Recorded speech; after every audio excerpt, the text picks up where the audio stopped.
Olá, seja bem-vindo, seja bem-vinda. Eu sou Patrícia Bono e você está no canal Horizonte Espiritual.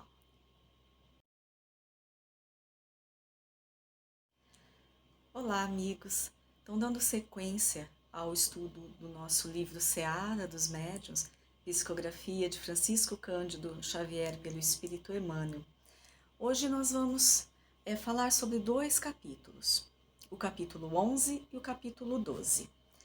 Capítulo 11, intitulado Fome e Ignorância. Capítulo 12, intitulado Na Mediunidade.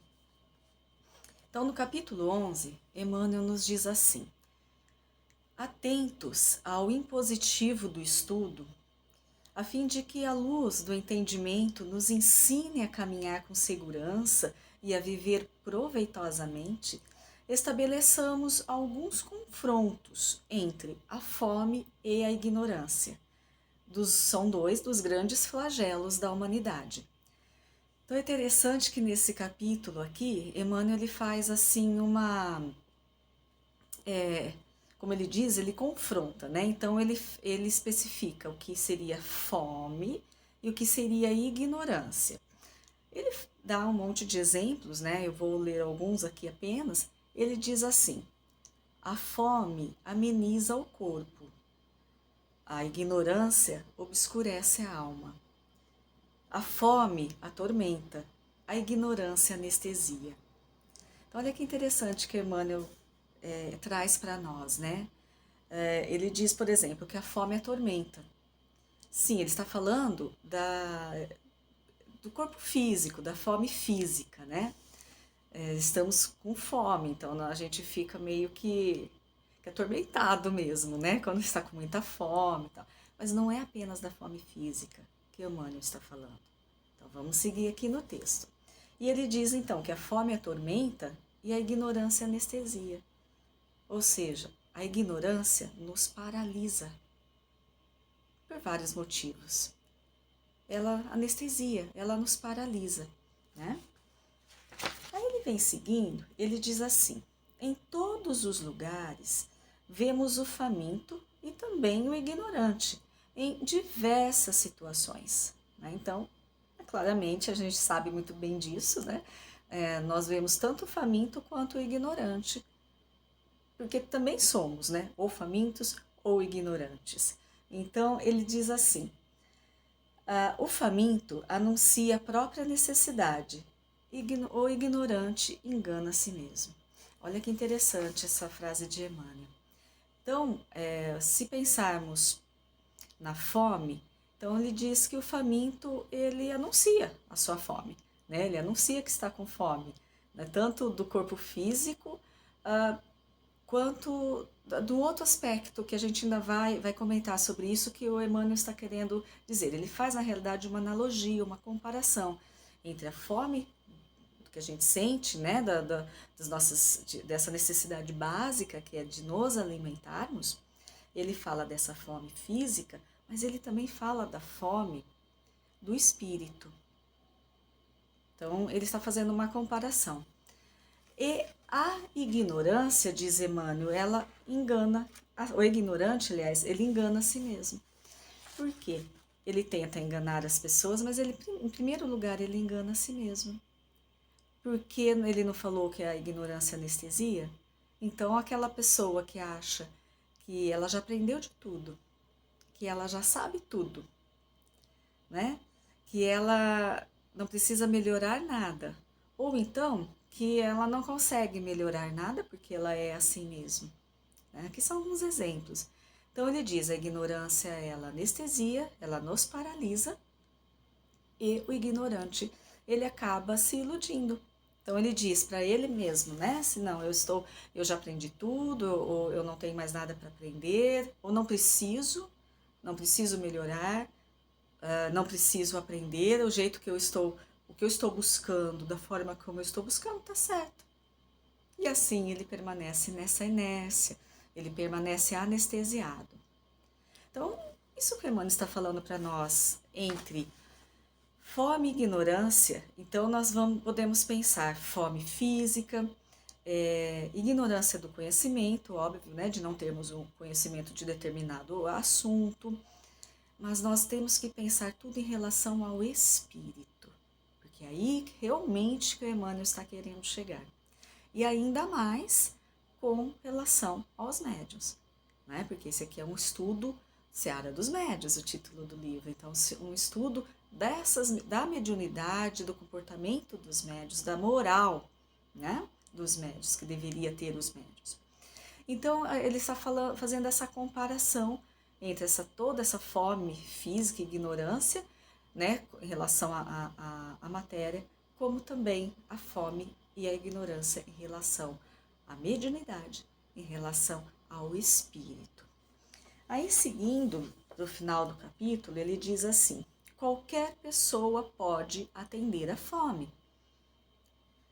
Né? Fome física, qualquer pessoa pode atender a fome. Ela pode buscar o alimento, ela pode receber de alguém o alimento, então ela vai em busca de atender essa fome, de saciar essa sua necessidade básica. E qualquer pessoa pode fazer isso, né? Pode se saciar. Então qualquer pessoa pode atender a fome, mas raras criaturas, porém, conseguem socorrer a ignorância.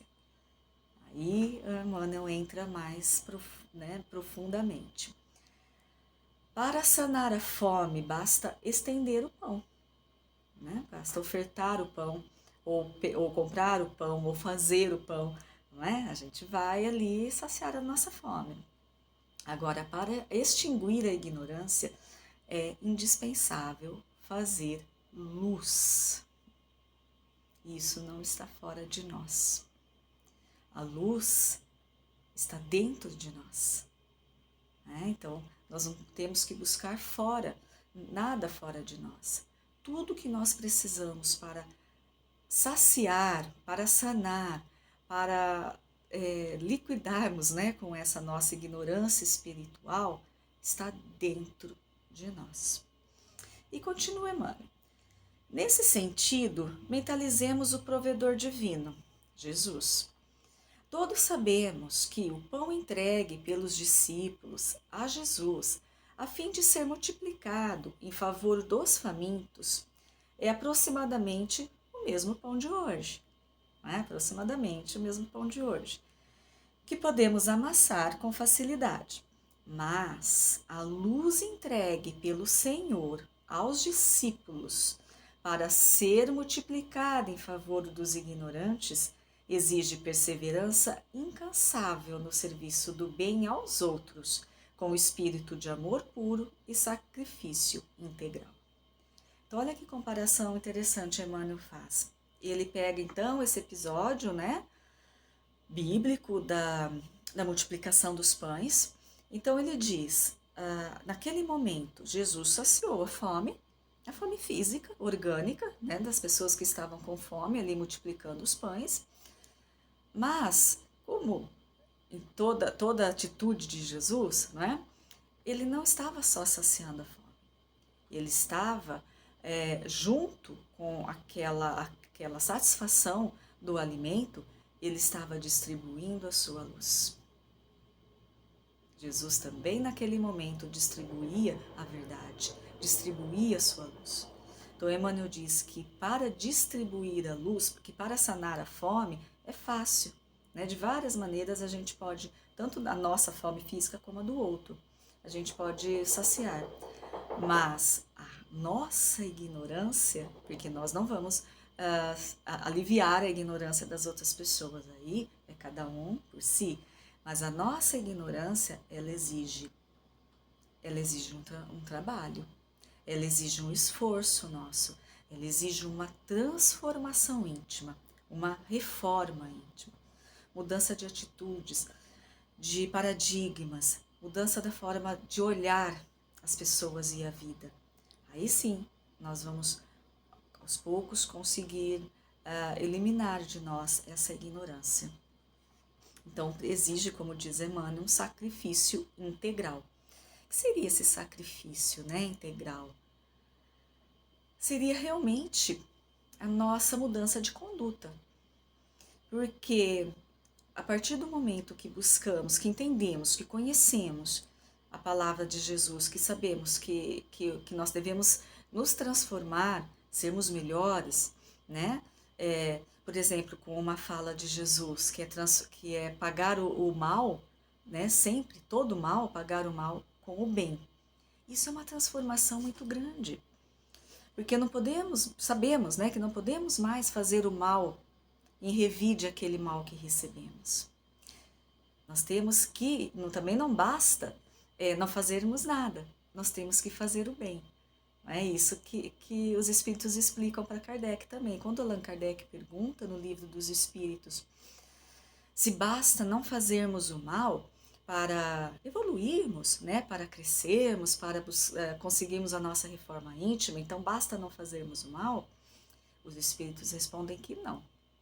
Não basta só não fazermos o mal. Obviamente isso é muito bom, é um grande passo, mas isto não basta, não é condição suficiente, né, para a nossa evolução. É uma condição necessária, é um primeiro passo, mas não é a condição suficiente.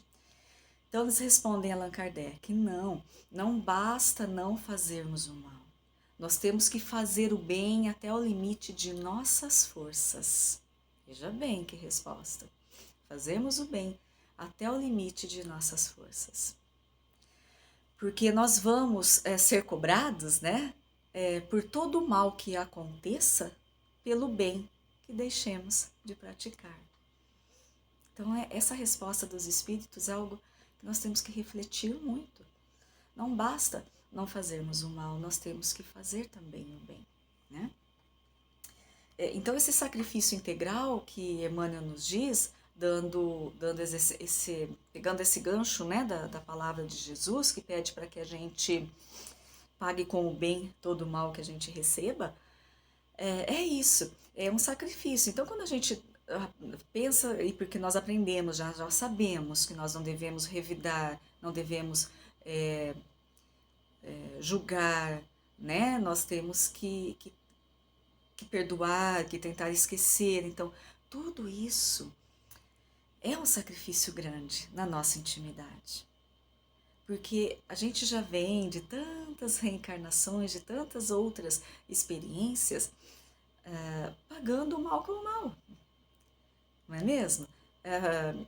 Querendo dar a última palavra, que a nossa vontade seja sempre obedecida, gritando mais alto, porque a nossa voz tem que ser mais audível, né? A mais escutada daquele ambiente. Isso é orgulho nosso ainda, e nós temos muito disso em nós, né? A maioria de nós. É claro, obviamente, alguma coisa nós já melhoramos, afinal a reencarnação é para isso, né? Para que a gente busque essa melhora. Mas ainda temos esse orgulho. Em muitos momentos ainda queremos falar mais alto. E isso não não, a gente sabe que não é o correto. Então, quando nos calamos, tentando compreender o outro, não precisamos aceitar, mas pelo menos compreender. Nós vamos então estar realizando esse sacrifício integral, que é para buscarmos a luz em nós, que vai nos livrar dessa ignorância. Então, realmente é um trabalho aí difícil que a gente tem que fazer, né? Engolir ali o nosso orgulho e seguir adiante. Mas é isso que nós temos que fazer. Agora, para finalizar esse capítulo 11, Emmanuel diz assim: valendo-nos, pois, da conceituação que a fome e a ignorância nos sugerem, então tudo isso que ele falou da fome, falou da ignorância, né? Concluímos que na doutrina espírita não nos bastam aqueles amigos que nos mostrem médiuns e fenômenos para dissipar-nos a inquietação da fome de ver. Então, agora Emmanuel entra na fome e na ignorância espirituais, né? E em relação principalmente, aqui ele fala dos dois, né? Dos médiuns e daqueles que procuram. Vamos falar primeiro daqueles que procuram ali uma casa espírita, um trabalho mediúnico dentro daquela casa espírita, uma assistência espiritual. Muitas vezes esses irmãos, eles querem uma receita. Eles querem ali uma receita pronta, né? de como se livrar de um problema, de como resolver uma situação. Então, muitos vão atrás de, de médiums, né, dentro de reuniões, de casas espíritas, o trabalho que seria oferecido né, em qualquer casa espírita. Eles vão atrás do quê? De uma receita pronta de como sair de uma situação, de como resolver uma situação, de como resolver algo com alguma pessoa. Mas isso não é o correto. Não é o correto. Porque isso é aquela curiosidade, aquela inquietação de que o Espírito vai resolver por nós. E muitos irmãos ainda pensam desta maneira. Mas ninguém vai resolver nada por nós. Auxiliarmos, com certeza, né? Mas resolver por nós, falar qual será a nossa atitude, o que nós devemos fazer, o que nós devemos falar, o que não devemos fazer, isso tem que partir do nosso entendimento, de como a gente enxerga toda a nossa situação, do que nós estamos aprendendo, daquilo que nós estamos transformando em nós para tomarmos atitudes diferentes e usarmos melhor o nosso livre-arbítrio. Então, essa é uma parte, né, que nós podemos interpretar das palavras de Emmanuel. Mas também existem, Emmanuel também está se referindo aos próprios médiuns, aqueles que atuam mesmo. Nós estamos falando aqui dos médiuns ostensivos mesmo, né? Aqueles que atuam, têm uma tarefa mediúnica, um trabalho mediúnico e realiza, obviamente, por sua mediunidade, algum fenômeno. Então ele diz que não nos basta realizar os fenômenos, né? O médium, ele é um instrumento da espiritualidade, não apenas em produção de fenômenos. Isso, na realidade, né, nós já comentamos aqui em outras oportunidades, isso é o de menos. O médium é instrumento da espiritualidade naquilo que ele recebe, naquilo que ele recebe não, naquilo que ele pode doar de si mesmo, né? Daquela intuição que ele tem, daquela vontade de servir, daquele amor ao próximo que ele possui. Tudo isso é essa luz, esse sacrifício integral que Emmanuel está falando, que nós temos que buscar em nós diariamente. Aí, seguindo para finalizar o capítulo, então Emmanuel já diz que não basta, né? Não basta que a gente vá atrás de fenômenos, mas, acima de tudo, precisamos dos companheiros valorosos, com atitude e exemplo, que nos arranquem ao comodismo da ignorância para ajudar-nos a discernir. Então, olha que interessante que Emmanuel fala. Antes de fenômenos, tanto aquele que vai em busca como aquele que produz, que seria o médium ostensivo, antes de produção de fenômenos mediúnicos, nós precisamos de companheiros, ele diz, né, dentro ali das casas espíritas, companheiros valorosos, dentro e fora, né, das casas espíritas, companheiros valorosos, que não se atêm à produção e nos mostrar os fenômenos, mas e nem a praticar, a fazer, né, ou realizar os fenômenos, ser esse instrumento, mas são aqueles companheiros valorosos que, através do exemplo de vida, do exemplo de conduta, nos mostram o caminho certo para nos livrarmos da ignorância. Então, eles nos mostram o caminho, as atitudes mais acertadas, as atitudes corretas dentro do Evangelho de Jesus, dentro de um trabalho mediúnico também, né, para que a gente possa, então, dentro desses exemplos, prestar atenção nas nossas atitudes, prestar atenção naquilo que fazemos, naquilo que falamos, naquilo que pensamos. Então, buscar, dentro dessa transformação do uso do nosso livre-arbítrio, nos livrarmos dessa ignorância, né, que Emmanuel está falando tanto para nós nesse capítulo, que é a ignorância espiritual, nos livrarmos dela para quê?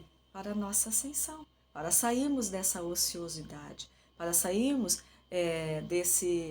dessa condição de anestesiados do espírito e procurarmos a nossa evolução.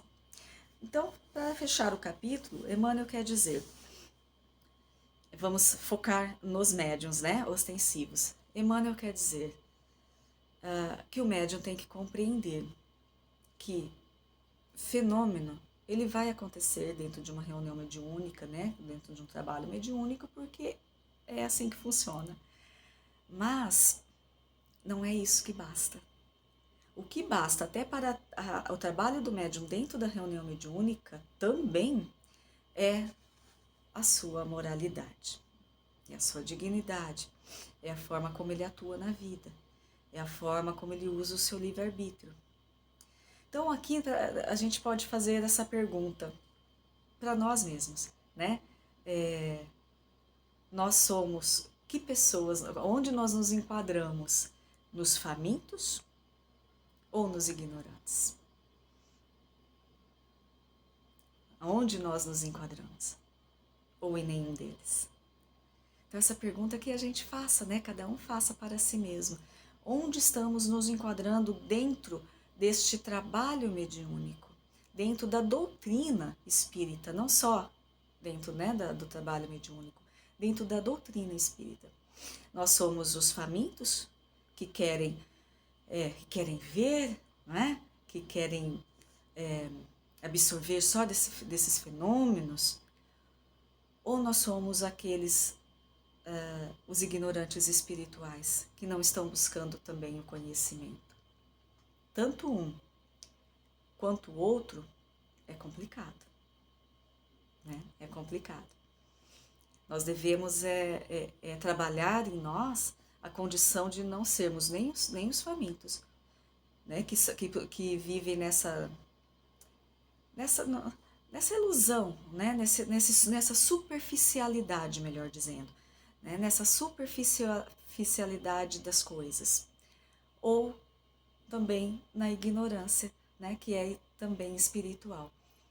Que a gente acha que já sabe, que já basta, que não precisa estudar, não precisa conhecer, não precisa melhorar, não precisa se transformar. E nós vemos aí tantos médiuns de 30 anos de atividade mediúnica e que ainda não se melhoraram, né? Ainda não se transformaram. Aí nós vamos dar sequência, puxando esse gancho, né, de que onde nos enquadramos, nos famintos ou nos ignorantes, puxando esse gancho de Emmanuel, nós temos no capítulo 12, intitulado Na Mediunidade, quando Emmanuel já começa com a frase que nós não devemos esquecer nunca, que isso tem que estar na nossa consciência, na nossa mente, a todo momento. Não é a mediunidade que te distingue, é aquilo que fazes dela. Não é? Porque a mediunidade ostensiva, né? Porque todos somos médios, como diz Allan Kardec, no Livro dos Médiuns, né? Todos nós temos essa condição de receber ali uma intuição, uma transmissão de pensamento, né? Todos nós. A mediunidade é inerente ao espírito encarnado, né? Mas estamos falando, obviamente, aqui dos ostensivos. Então, Emmanuel diz que a mediunidade, ela não distingue um médium. Não é porque a pessoa é média ostensiva, que trabalha numa reunião mediúnica, que atua na casa espírita, que ela é uma pessoa já iluminada, transformada, não é uma pessoa com todas as paixões terrenas já alijadas, né? Sem as paixões terrenas. Não, nós vemos médiuns que não estão ainda nessa condição de depuração, que nem buscam essa transformação, né? Então a mediunidade, ela não escolhe. Qualquer pessoa pode ter uma mediunidade ostensiva. Então ela não escolhe pela moralidade, né, do espírito. Muitas vezes pela necessidade, ou até muitas e muitas vezes pela oportunidade, né, que aquele espírito tem de se melhorar através desse trabalho mediúnico. Mas enfim, a mediunidade é para qualquer um.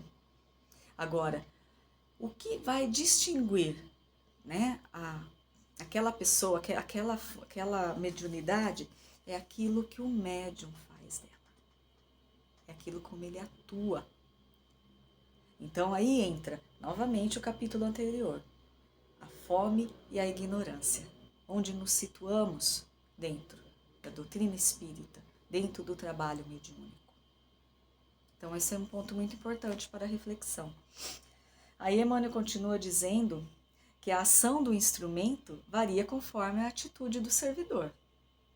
Claro, a mediunidade, até os próprios fenômenos, aquilo que o médium pode oferecer, que instrumento ele está sendo para a espiritualidade, né, vai variar conforme a atitude do médium. Né? Se ele for um bom instrumento, é óbvio que a espiritualidade irá utilizá-lo sempre, porque confia, porque ele está lá, preparado, buscando, não perfeito, obviamente não perfeito, mas buscando a sua transformação, buscando a sua melhoria. Então a espiritualidade, ela sabe que pode contar com aquele médium. A produção revela o operário, não é?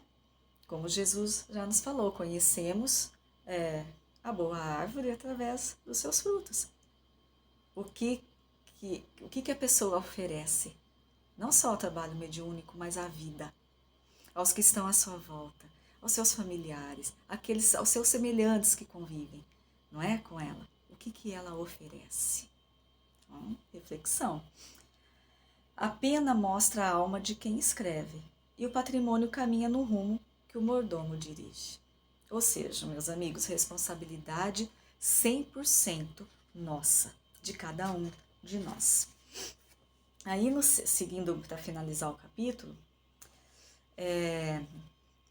Emmanuel diz: assim também na mediunidade, seja qual for o talento que te enriquece, né, qual o seu tipo de mediunidade, enfim, busca primeiro o bem, na convicção de que o bem a favor do próximo é o bem irrepreensível que podemos fazer.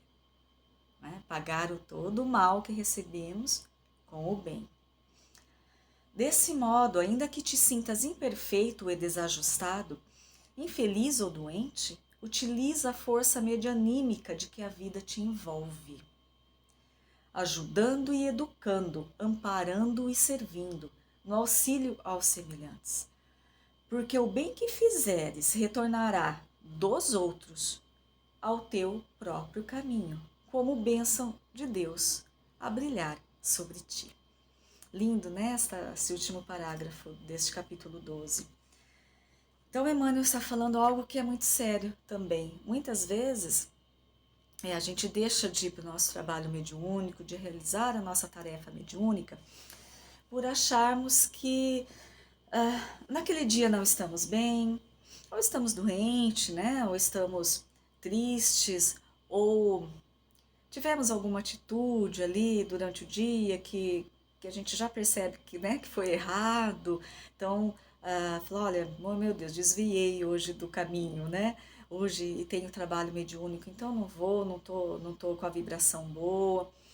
É um grande engano, por vários motivos. Primeiro, porque a espiritualidade está ali, já organizou, e não foi de agora, né? Não é na hora da reunião, isso já está preparado, organizado, esperando o quê? Os instrumentos, que somos nós, os trabalhadores, nos esperando para atuarmos, né, junto àquele trabalho, né, que vai ali acontecer. Então, eles estão esperando por nós. E também nós sabemos, e eles sabem, e Jesus sabe, que nós somos imperfeitos e nós temos nossas dificuldades, nossos enganos ainda, não é? Nós tropeçamos várias vezes. O importante é que nesse tropeço a gente compreenda que tropeçou, compreenda que tomou uma atitude errada, compreenda que falou algo que não deveria. E que isso tem que ferir mesmo a gente, né? Tem que entrar no nosso coração e na nossa consciência, na nossa mente, para que a gente fale assim, poxa, errei, né? Humildade, autoconhecimento e humildade. Isso já é um grande passo, quer dizer, algo está transformando em nós, porque antes fazíamos, estava tudo bem, tudo certo, consciência tranquila, né? Seguíamos adiante. Hoje fazemos, em alguns momentos ainda fazemos alguma coisa que esteja fora, né, daquele caminho correto, e já nos perturbamos com isso. Então isso é muito bom. E mesmo dentro dessa nossa perturbação de um dia ali, ou daquele momento de algo, uma decisão que tivemos, uma tristeza, qualquer coisa, até uma doença, nós temos que ter essa fé, essa consciência de que nós seremos muito auxiliados. A espiritualidade, em todos os trabalhos que viermos a fazer, ela vai sanar aquelas nossas dificuldades, naquele momento em que nós estamos atuando. Por quê? Porque ela viu, né, a equipe espiritual, a espiritualidade percebe o nosso empenho, percebe a nossa dedicação, a nossa vontade de servir, apesar dos nossos defeitos. E isso conta, e conta muito. Então, mesmo com todas as nossas perturbações que podemos ter no dia do nosso trabalho, né, que a gente vá com responsabilidade e com disciplina, como pediu Emmanuel, né, a Chico. Não é só essa disciplina de não faltar ao trabalho, a gente sabe que não é só essa disciplina que Emmanuel estava falando, mas também, né, mas também a responsabilidade. Então, também é muito importante nos atentarmos quanto a isso dentro do nosso trabalho mediúnico. Não somos perfeitos e muitas vezes vamos ter quedas, né? Vamos ter quedas. Que a gente se levante com a consciência do que fez, não é mesmo? E comece a pensar em como não fazer mais, em como não quedar mais daquela maneira. Mas sempre sabendo, com a consciência, com esse entendimento de que a espiritualidade está esperando por nós e vai sanar ali naquele momento as nossas maiores dificuldades, para que a gente possa, apesar de tudo, ser um instrumento bom para a realização das nossas tarefas. Então, meus amigos, dentro desse capítulo 11 e 12, é muito importante, então, esse nosso autoconhecimento. Olhar para dentro de nós e ver onde nós nos enquadramos, como espíritas, como médiuns ostensivos, né? Aonde nos enquadramos? Estamos por curiosidade, não é mesmo? Apenas por curiosidade, apenas por vaidade, por orgulho? Ou estamos verdadeiramente buscando a nossa reforma íntima, a nossa transformação para sermos bons instrumentos à espiritualidade e a Jesus, o nosso Mestre? E isso nós vamos conseguir com aquilo que Emmanuel pede, que ele fala para nós, com aquele nosso sacrifício integral, dia a dia, o orai e vigiai que Jesus nos pediu, para sermos esses bons instrumentos, né? Instrumentos que a espiritualidade possa contar. E não só no momento da reunião, não só no momento daquele nosso trabalho na casa espírita.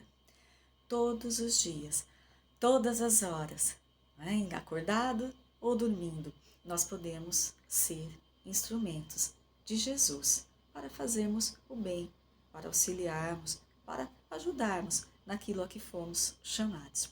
Então, mais uma vez, só para que a gente deixe isso bem claro e que isso fique bem na nossa consciência, bem no nosso coração, a frase de Emmanuel, quando ele diz que não é a mediunidade que te distingue, é aquilo que fazes dela. Não é? Uma grande reflexão. Eu agradeço a todos vocês que me acompanharam até aqui, que acompanham o canal, que curtem, né, que compartilham.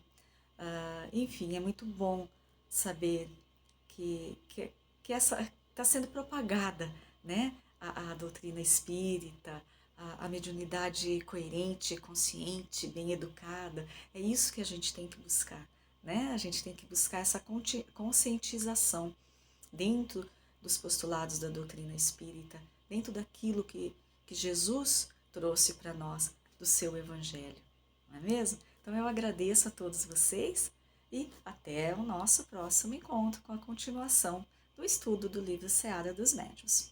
Fiquem todos na paz de Jesus.